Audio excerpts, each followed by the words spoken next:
BJP के प्रशिक्षण वर्ग की मांडू में बीजेपी का मंथन चल रहा है और मंथन के सत्र में सीएम शिवराज, बीडी शर्मा और बीजेपी के तमाम दिग्गज नेता शामिल हुए। सत्र की शुरुआत में 2023 को लेकर बीजेपी इस सत्र में रणनीति बना रही है। ये प्रशिक्षण वर्ग 3 दिन तक चलेगा और इस दौरान अलग अलग विषयों पर पार्टी के दिग्गज नेता प्रशिक्षण देंगे। प्रशिक्षण वर्ग में पार्टी के प्रदेश पदाधिकारी, मोर्चा प्रदेश अध्यक्ष, जिलाध्यक्ष, जिला प्रभारी, प्रकोष्ठ प्रदेश संयोजक और विभागों के प्रदेश संयोजक शामिल हो रहे हैं। मांडू में बीजेपी का प्रशिक्षण वर्ग है। 3 दिनों तक ये मंथन और प्रशिक्षण वर्ग चलेगा। हमारे साथ बात करने के लिए मध्य प्रदेश सरकार के कैबिनेट मंत्री राज्यवर्धन सिंह दत्तीगांव जी हैं। दत्तीगांव जी, मांडू में 3 दिन तक मंथन, क्या मकसद है इसका?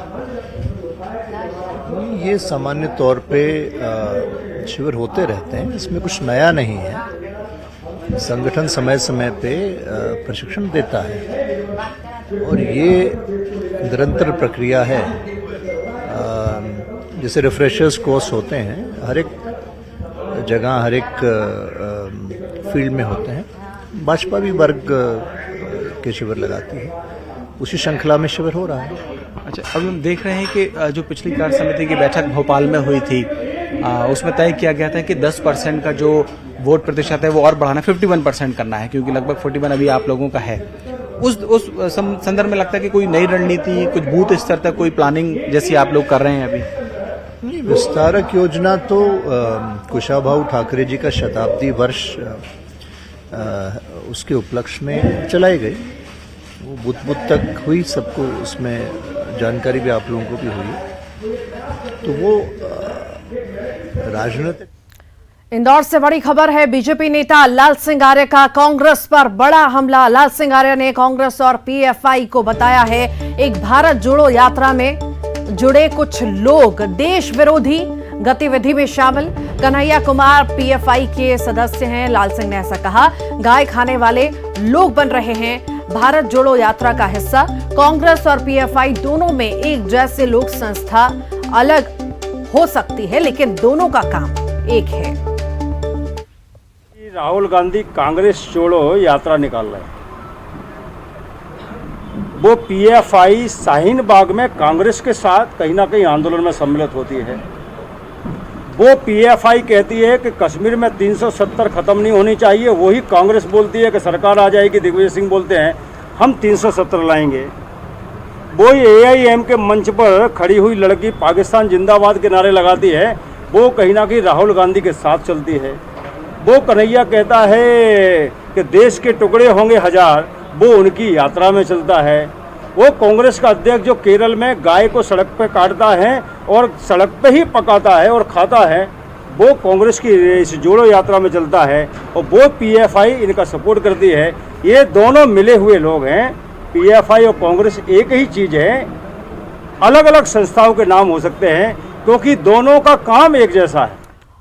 और इसी पर ज्यादा जानकारी के लिए विकास सिंह चौहान हमारे साथ जुड़ गए हैं। विकास, बीजेपी नेता ने कांग्रेस पर बड़ा हमला बोला है और साथ ही साथ कांग्रेस और पीएफआई को एक ही बताया है। आखिर क्या मायने, किस तरह से देखें इससे?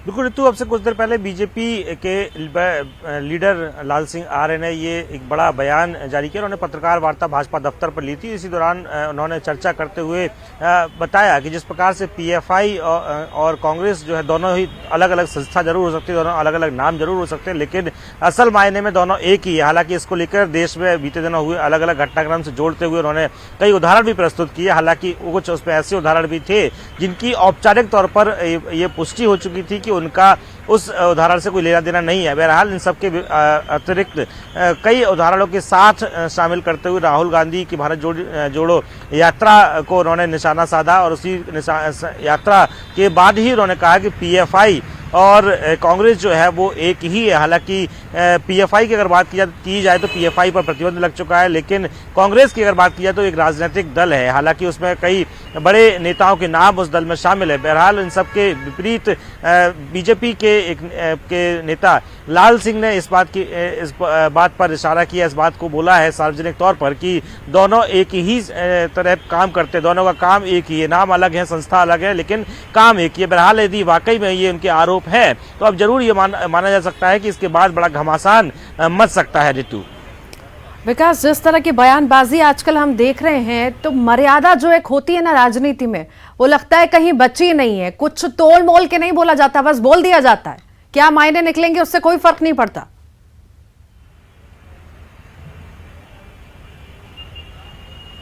जी वाकई में ऋतु, अगर देखा जाए जिस प्रकार से मैंने पूर्व में जिक्र किया कि कांग्रेस जो है वो राजनीतिक संगठन है, पीएफआई लेकिन जो है वो प्रतिबंधित संगठन है, प्रतिबंध लगा दिया गया उस पर, लेकिन उसके बाद राजनेता होने के साथ साथ उन्होंने कांग्रेस पर इस तरह का गंभीर आरोप लगाया है। हालांकि ये सिर्फ एक मौखिक और एक जवानी सिर्फ जुमला था। यदि वाकई में उनके आरोप में सत्यता है तो ये वाकई में बेहद गंभीर हो जाता है कि पीएफआई जैसे संगठन से उन्होंने कांग्रेस एक राजनीतिक संगठन की उन्होंने तुलना कर दी। उन्होंने कई गंभीर आरोप सीधे सीधे तौर पर लगा दिए उनको, राहुल गांधी पर और पूरे कांग्रेस पर। उनकी यात्रा को लेकर सबसे पहले उन्होंने शुरुआत की थी, यात्रा को ही उन्होंने आड़े हाथों लिया। उसके साथ राहुल गांधी के साथ साथ उन्होंने तमाम उसके इर्द गिर्द उनके इर्द गिर्द जुड़े हुए जो ऐसे लोग थे जो लगातार भारत जोड़ो यात्रा में शिरकत कर रहे थे, हिस्सा बन रहे थे, उन सभी पर निशाना साधा और कांग्रेस को उन्होंने आड़े हाथों लिया। जी विकास, बहुत शुक्रिया आपका।